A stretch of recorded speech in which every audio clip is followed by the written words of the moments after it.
Okay, here we are for May for Sagittarian. So using the numerical spread, I'll use the red weight and then I will use the numerical for clarification.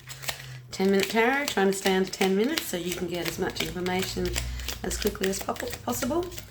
Oh, okay, looking good if these are the pop-outs you're going to get, so put them back in.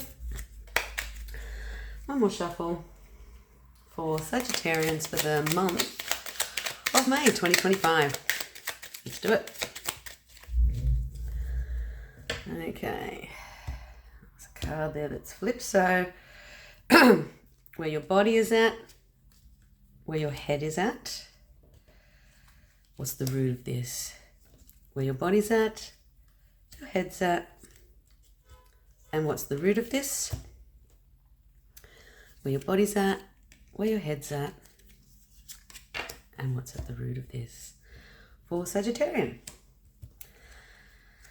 Okay, let's have a look. So last month, Sag, you had lots to do. You were looking at combining your skills and unique combinations.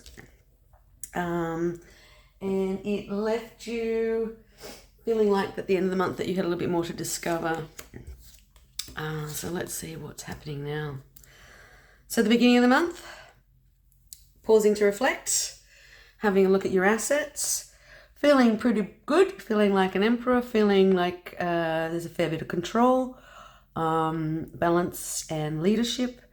And the root of all of this is that you have made a decision.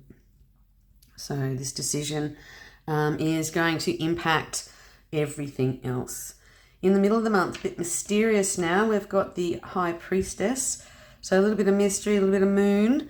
The number 2 is popping up here and here. And then we have, what do we got now? 4s and 7s and 6s and some 3s.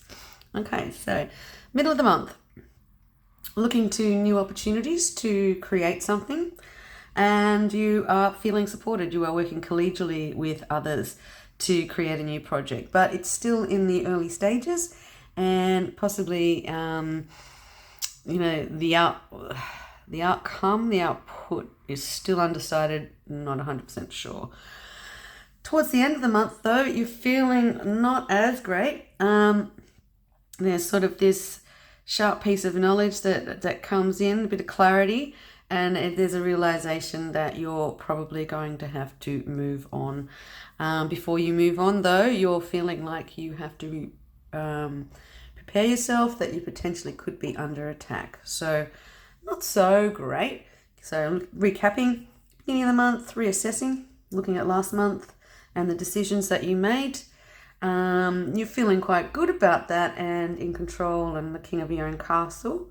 So sort of the first half of the month of May and the last half of April kind of left you feeling quite tactical, I guess, and considered. Middle of the month, it looks like there's new opportunities and you're really interested in doing that because you've met some new people or you have people that can work with you on this. So these guys are linked. But there is still an element of mystery. The High Priestess doesn't show all her cards. So there is something that's black and white that maybe you don't know. Towards the end of the month, though, you are feeling like you have to move on, turn your back on a situation. You're feeling the pointy end of something. And I'm not exactly sure about him. But yeah, you feel like you really just have to gather up your reserves and make a tactical retreat. So end of the month, a tactical retreat.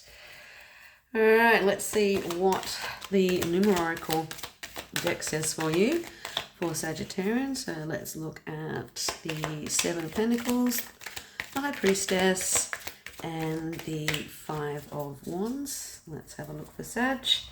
And I may do an extra card for that King of Swords because I'm not picking up what it's putting down. Oh, okay, a little bit more clarification.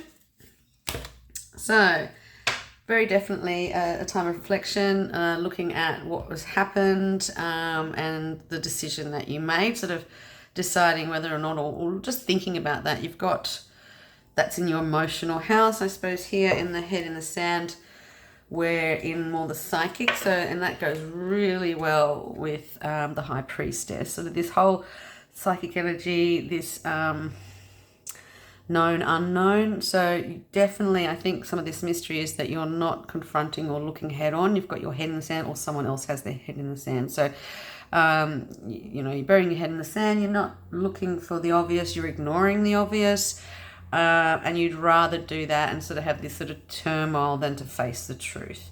But you will face the truth. So we've got 5s here. You will face the truth, because at the end of the month is the end of the cycle. It's the end of, this is the Master Builder deck, or the Creative Master. You're seeing the light. So that will come from the decision to move forward and to, you know, prepare yourself mentally to complete this cycle. But yeah, definitely in the middle of the month, you or someone else has their head in the sand, and that potentially could stop you from accessing this support and help, and making this sort of prosperous decision, whether it be financial or emotional. So, yeah, it's very interesting there. I'm going to draw another card for the King of Swords, because I want more information on this little guy.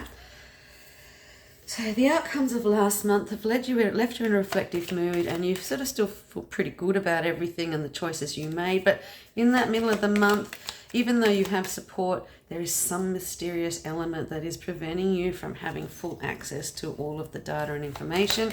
But by the end of the month, you do have some facts. You are moving forward. You're moving on. A little bit pointy down this end. So messages, the swords, what else can you get from swords? There can be strife, but there also can be swift movement. There also can be really clear knowledge. So I'd go with that clarity of moving on to the next phase, into the light, after whatever you've sort of been through. But yeah, middle of the month full of murky, but it's strange because in the middle of the month there's this element of not knowing what the hell's going on.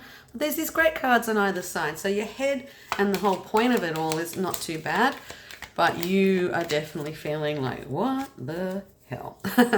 Okay, let's get some clarity for the end of the month, especially the King of Swords, and maybe even something for the light card, number 9.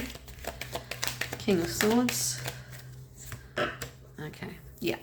So again, something pointy. So we could say that, and one for the light. Okay, cool. So you had your combinations, you've had your doubles sort of things happening. There's lots of duality sort of stuff here. I would say that the King of Swords is about cutting through illusions, and that takes you back to here. So if we were to come back to the center and say that there's a mysterious element within your body and your mind in relation to success and support. You do have the support. There are these opportunities, but your head is in the sand about it. You're either missing the opportunity or not seeing the opportunity or ignoring the opportunity. I'm not sure if it, and I'm pretty sure it's you, but it could also be people around you. It could be something to do with this. So after the beginning of the month of, a bit of reflection on where you ended up and what your decisions led to, you're sort of in this phase of a little bit of unknowing, even though you have good support around you. Towards the end of the month, you are moving on. Everything is moving on. Moving away from the enemy, gathering up enough weapons. Moving on from pain, moving on to calmer shores.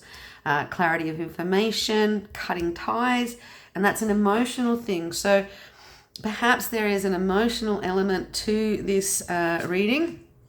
But again, I would say it sort of all comes back down to a bit to business. Because you've got the creative master here, you have done the cycle, you are moving on.